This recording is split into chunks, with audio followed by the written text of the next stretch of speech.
पुढे स्वामी म्हणतात, मला कीर्तन ऐकायचं आहे, जावा आणि आत्ताच्या आत्ता घेऊन या कीर्तनकारला.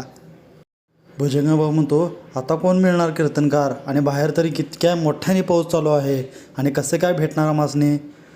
तर स्वामी त्यांना सांगतात, जावा धर्मशाळेमध्ये, तिथं एक जण आहे, त्याला घेऊन या. दोघेही ते जातात व त्यांना बोलू लागतात, तुम्हाला स्वामींना बोलवले आहे. कीर्तनकार सांगू लागतो, तुमचे स्वामी बोलवलेत हे मी खुशी मानतो, पण आजचा दिवस एकादशीचा आहे आणि मी फक्त समोरच करणार कीर्तन. काय असेल ते त्यांच्यासाठीच आजचा दिवस आहे, मी असं तुकोबांना सांगितलं आहे.